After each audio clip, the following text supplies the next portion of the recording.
And again, that was sort of a decision that at the time no one could understand. Why would you leave Australia? What were the exact reasons? I think being brought up in two cultures is, I struggled for a lot over my adolescence to know where I belonged. And I had these sort of very nostalgic views of what Scotland was like. And I wanted to find out whether it was everything that I had remembered it was. So that played a big part, just feeling like I needed to find out where home was. But for my parents, the larger reason they came back was that, again, there was no internet, really. There was no form of regular communication. So when we came back in 1991, and they really missed their families, and sort of writing out these great letters, long letters by hand. They used to write out every week, but that was the only form of communication, and they really missed their mum and dad. So yeah, that's the main reason they came back. Do you think your family was able to fit in being from the UK, moving to Australia in the 1980s, or were there kind of issues against that? Well, it's funny you should say that. There's obviously, Australian culture is incredibly multicultural, and they've had waves of different immigrants, and a good many people have come from the UK.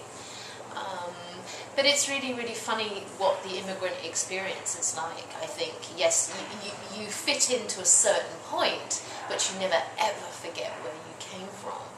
And over time, my parents would still spend time with people from Scotland. We would still eat Scottish food on occasion. We would still go to Highland gatherings in the baking heat.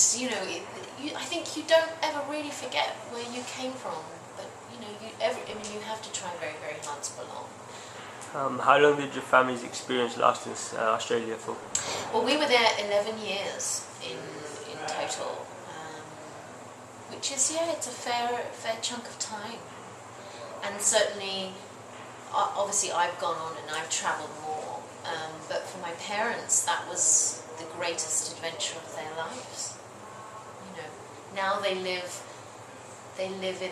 went back to live in the same village that we lived in before we left. And how is it for you coming back to the UK after 11 years? Oh, it was really tough. It was really tough to come back to the UK after 11 years because, again, I underestimated how different the two countries were. And it seems obvious that, there's little things like the weather to get round, and, it was freezing cold all the time, and how grey the skies were, but also little things like in the 1980s in Australia, a lot of the popular culture that came to us was American. I didn't grow up with the same kinds of television programs or listen to the same kinds of music or anything that the people in the UK had. So when I first came back, I came back for university. When I first came back, I didn't have anything in common with the people I was at university with. So again, I sort of naturally found myself with people from overseas. I spent a lot of time with Americans because culturally at that point in time, Australia was much closer to America than it was in UK. Have you been back to Australia in recent times, and is there any differences? Would you actually live there now if you had the chance? I have been back to Australia. I've been back actually a couple of times with work. I was over there for 3 months this year and again last year, and it is an entirely different place.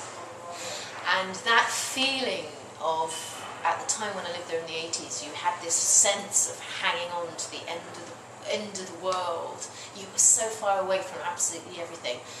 It's changed entirely. Globalization, the internet, all forms of modern communication have changed life in Australia forever. And you're much closer to everywhere now in a way that you just weren't. There's a less feeling of seclusion now. Absolutely a less feeling of being secluded and being so far away. So for sure, I would happily live there again now. Okay. Thank you very much, Emma. Welcome.